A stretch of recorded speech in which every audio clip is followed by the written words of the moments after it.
It's the news one Southeast Michigan family has waited decades to hear. We announced today that we solved the murder of Christina Castiglione. It was back on March 21st of 1983 that Christina was reported missing by her mother, who was living in Redford Township. A few days later, Christina's body was located. Her body was later discovered in the state game area in Deerfield Township, Fawcett and Fisher Road area on March 29th of 1983. Investigators searched and searched for answers, but this case remained unsolved. And then the case went cold. Although years had passed by, officials say they never gave up trying to solve this cold case.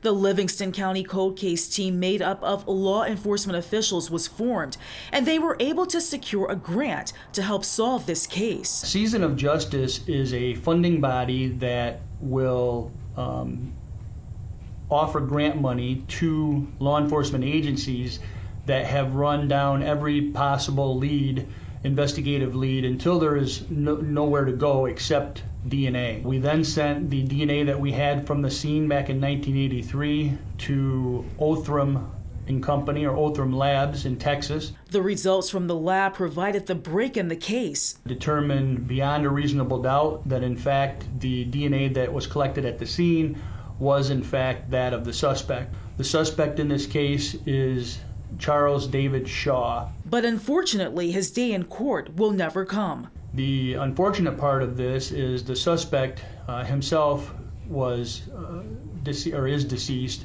and died in November of 1983. Investigators say there was no known connection between the suspect and the victim, but the investigation shows the suspect lived in Livonia, not too far from where Christina went missing.